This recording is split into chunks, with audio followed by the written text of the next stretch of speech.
Hello guys, দেখেন আপনারা এরকম বিশ্বকাপ ফুটবল খেলার সাথে সাথে দেখেন বিস্কুটও বার করছে এই সুজুকে, যে আর্জেন্টিনার, যে ব্রাজিল। আমি দুইটি বিস্কুটে খেয়ে দেখবো কিরকম টেস্ট লাগে। আই লাভ আর্জেন্টিনার, আমার অনেক পছন্দ, এটা পরে খাবো। আর এই যে ব্রাজিল, এটা এখন খাবো, দেখি কিরকম লাগে টেস্টিটা।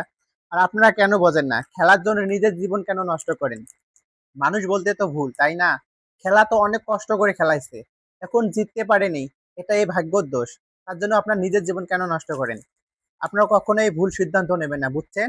বসে বসে এই ব্রাজিলের বিস্কুট খাবেন, মন খারাপ কেউ করবেন না। হম, অনেক টেস্ট আছে। আর নিজের জীবনের ঝুঁকি নিয়ে ফুটবল খেলা দেখবেন ভালো কথা, তার জন্য সুইসাইড কেন করেন আপনারা? আমি বুঝি না। আপনার এ পরিবারের দায়িত্ব কে নেবে? মনে হয় তো কেউ নেবে না।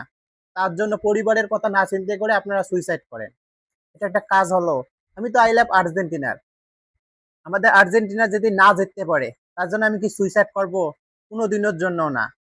মানুষ বলতে তো হার জিত, তাই না? তার জন্য আমার জীবন কেন আমি শেষ করব? আমার পরিবার কে কে দেখবে? আপনারা দেখবেন? ওই বিশ্ব ফুটবল খেলা তারা দেখবে?